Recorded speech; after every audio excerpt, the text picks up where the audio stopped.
వికారాబాద్ జిల్లా వికారాబాద్ పట్టణ కేంద్రంలోని నర్సింగ్ ఫంక్షన్ హాల్లో 99 రోజుల ప్రజాపాలన ప్రగతి ప్రణాళికలపై సర్పంచులు, మున్సిపల్ కౌన్సిలర్లు అలాగే చైర్మన్లకు శిక్షణ సన్నాహక సమావేశం నిర్వహించారు. ఈ కార్యక్రమానికి ముఖ్య అతిథిగా రాష్ట్ర శాసనసభ స్పీకర్ గడ్డం ప్రసాద్ కుమార్ హాజరయ్యారు. ఈ సందర్భంగా ఆయన మాట్లాడారు. గ్రామ పంచాయతీ ఎన్నికలో, మున్సిపల్ ఎన్నికల్లో విజయం సాధించిన సర్పంచులు, కౌన్సిలర్లు, చైర్మన్లకు శుభాకాంక్షలు తెలిపారు. రాష్ట్ర ముఖ్యమంత్రి రేవంత్ రెడ్డి డైనమిక్ నాయకత్వంలో రాష్ట్రంలో ప్రజాపాలన సమర్థవంతంగా కొనసాగుతుందని అన్నారు. ఇక రాష్ట్రంలోనే కాక దేశ వ్యాప్తంగా పెద్ద స్థాయికి ఎదిగిన అనేక మంది ప్రజాప్రతినిధులు తమ రాజకీయ జీవితాన్ని సర్పంచులు, కౌన్సిలర్గా ప్రారంభించారని గుర్తు చేశారు.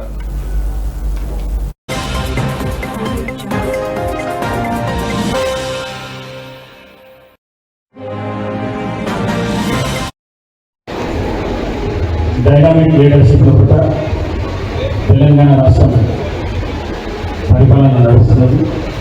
గౌరవ ఈ రాష్ట్ర ముఖ్యమంత్రి రేవంత్ రెడ్డి గారి నాయకత్వంలో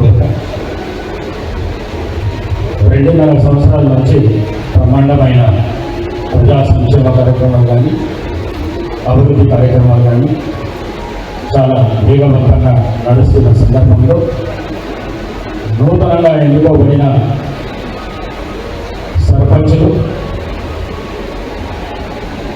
మున్సిపల్ చైర్మన్లు, కౌన్సిలర్స్ శిక్షణ శిబిరం ఏర్పాటు చేయడం, ఈ 99 రోజులు ప్రభుత్వం ఇచ్చిన కార్యక్రమాల్ని మీరు అర్థం చేసుకొని ముంగలికి తీసుకొని పోతే తప్పకుండా మీరు ఊరికి, వాడుకు, మరి కుటుంబానికి కూడా సహాయం చేసి ఉండవుతారని చెప్పేసి ఈ కార్యక్రమం ముఖంగా మీ అందరికీ తెలియజేస్తున్నాను.